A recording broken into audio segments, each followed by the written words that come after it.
is Dami, and I'm a guitar player, sound engineer, and this is my take on audio interfaces. So over the last few years, there has been a rise in guitar plugin applications, guitar amp simulators, and all this amazing stuff, and I love that.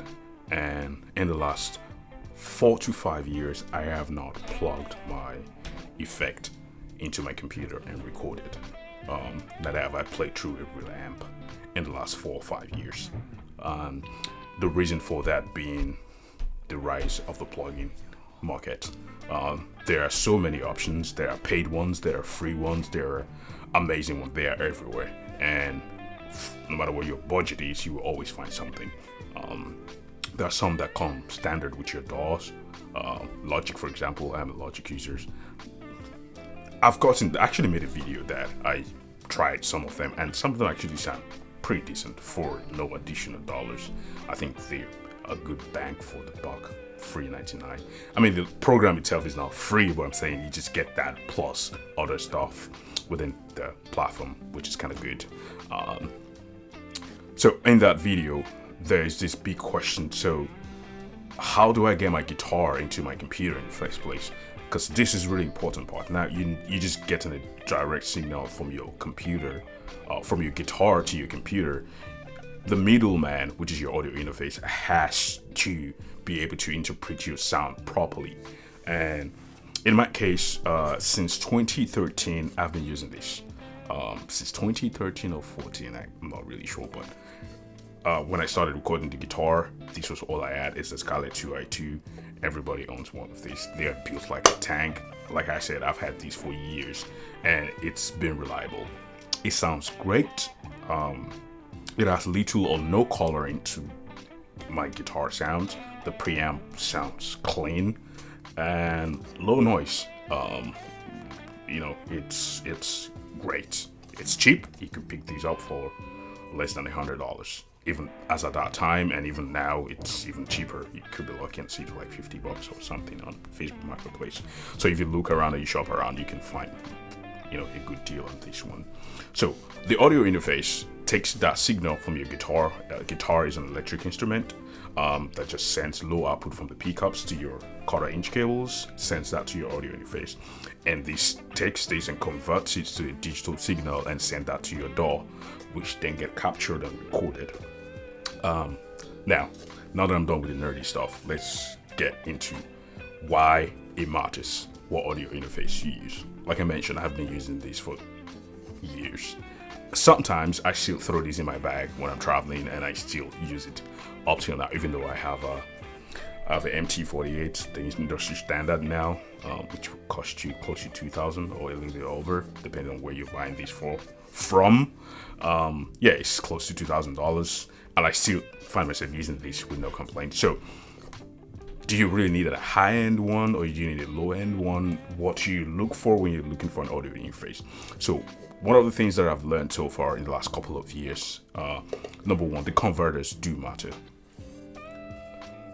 You want an audio interface that will interpret your guitar signal to the best possible audio quality into your DAW, so that way your plugins are capturing good sounds off the back.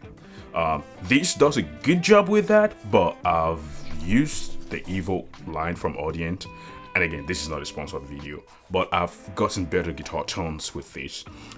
There's some artifacts that just happens with the digital clipping and all that stuff with amp sim, and I know there's a lot of discussion going around with setting your gain to 0. I have had some recordings where I set my gain to 0, depends on the amp sim that I'm using, and sometimes I push my preamp up a little bit, not too much. Like I don't think I've ever used anything past 3 o'clock. I don't think I've ever passed this angle. This, on the other hand, is really good because of two things. The JFET input here that you have in front, which kind of simulates what you get when you plug into a tube amp. So that already sets you up for success right there. And I've gotten great tones from this. And again, monitoring is another great way, because if you don't, we're guitar players, we want to hear what we're playing, and if you're not getting good feedback or good audio from your headphones, it might cloud your judgment with what you're recording. And it's just a psychological thing. It's not like, but it helps my performance and a lot of other people. So that is something. These have better preamps. This is the Evo 4. I have the Evo 8, and I also have the Evo 15. 16 rather, when I'm recording drums and I need more tracks. So yeah, but this one, this was actually a gift from a friend of mine who was moving out, and he was like, hey, you want to keep this? I'm like, yeah. So I ended up, giving out my own Evo 8, which I don't need anymore. So right now I have the Evo 4, and this has two inputs. You have 2/4 inch on the back, and then you have the guitar input in the front. One thing I like about this is the zero monitoring, zero latency monitoring, or near zero monitoring. So you can actually hear, and the good headphone amps. So if you have good set of headphones, this is gonna drive it with no problem. I use this with my Sennheiser 660S, and I've not had a complaint with that. So that's where this one comes short. The Dinosaur, the Scarlett, the OG. The headphone amps are okay, but you really need to crank it up to actually get good, and that comes with a lot of noise, and it's not really interpreting what you're doing on the door as well or as good as it should. So that creates some sort of problems in some scenarios. And number 3 that I'm gonna recommend is the Apollo. And take my advice with a grain of salt. I don't own the Apollo. I don't like the ecosystem, because they kind of try to bottle you in with the plugins, which are great, by the way. But I just don't like that. And that is another discussion for another day, because it's almost obsolete at this point. Because do you really need an external DSP when your base model MacBooks can actually run all these thousands of plugins natively with no problems? Back in the days when we cannot run more than 5 or 6 plugins on our laptops and computers, it made sense to have a separate hardware unit running all those plugins, the amp sims, and mixing softwares and all that good stuff. It makes sense to have that separately, the compressors and all that good stuff on an hardware device, and taking the load off your computer. But right now, these computers can, I have the basic M1 Mac Mini with an M1 chip there, which is less than $500. I bought that refurbished, and the amount of power and the amount of tracking that I do on that M1, it's not even a studio, it's not a beefed up version, it's just basic, and I can run almost all my Waves native plugin, even Universal Audio plugins as well. As much as they have good inputs and good outputs, I don't think I want to bottle myself down into that ecosystem. But if you're okay with that, I would recommend the Apollo X for good guitar recording. I've been to studios I've used them, and I just love the impedance, I love the sound, and I love how they capture my guitar tones, especially when you're playing direct. The last one on my list, if budget is not a problem, I definitely recommend the MT48. It's right there on my desk. I started using it late last year when it came out, and I have zero regrets. It's the best sounding audio interface that I've used. And my wife is not an audiophile or anything, but one thing she has is good ears. And she came down to the studio one of these days and just heard my studio monitor play back a track or recording that I did, and she's like, this sounds way better. Like, it's a project that I've worked on before, and I just kind of revamped it, and she was like, oh, something is different. I'm like, I didn't even remix this sound, I just played it through a different audio interface. So yeah, I have Kali monitors over there. I'm not sure. I have the LP6s, and the MT48 has done a great job with pushing them to where they should get to at minimum volumes. I don't have to crank them all the way up to get that, at low volumes, I can still get good audio from those speakers. And my recordings as well, I can already tell that I'm getting higher quality. I'm not a nerd, I'm not gonna go into all those. It just sounds better in my ears, which is one of the most valuable assets you can have as an audio engineer or as a musician, your ears.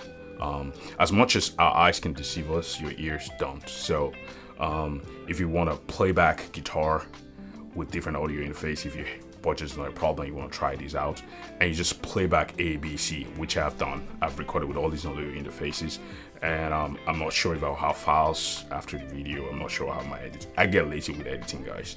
I can share like a Dropbox link where you can listen to each of the files that I recorded from each of these audio interfaces, and over time. So what do I recommend on a budget?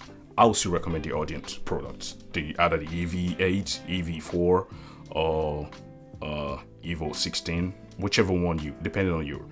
I think most guitar players are probably gonna be fine with the Evo 8, which has 4 inputs and 4 outputs. That is pretty much all you'll need, and that's my recommendation. And if you can afford that, I don't like the new Scarlett stuff, the Gen 3 and Gen 4. They just have so much going on, and it sounds too digital with my guitar, especially when you're using like amp sims and stuff. It's too polished, and it's taken away from that raw sound, and I don't like that as a guitar player. So this is just a buying guide, or just me ranting, whatever. So I think it's one aspect that you should look at before getting an audio interface if you want to get into amp simulators and all that good stuff, which is what I'm doing right now. And I mean, the MT48 from Neumann, I recommend that if budget is not a thing for you. They're great. And also, bonus point, if you already have some effects units like the Line 6 HX Dump or the Kemper, USB recording would be the best option. And you can totally just bypass all these audio interfaces. If you have that luxury and you can plug in your effects straight into your computer, you'll get the best audio quality, and I can assure you of that. I've done that, and I've gotten one of the best recordings that I've had just plugging my Helix straight into my computer via USB, not through another audio interface, and that just makes sense. So think about that as well. Thank you for listening to me rant. If you like content like this, you can subscribe or like it or share with someone that will enjoy to hear me talk this much. Until the next one, peace. Keep creating.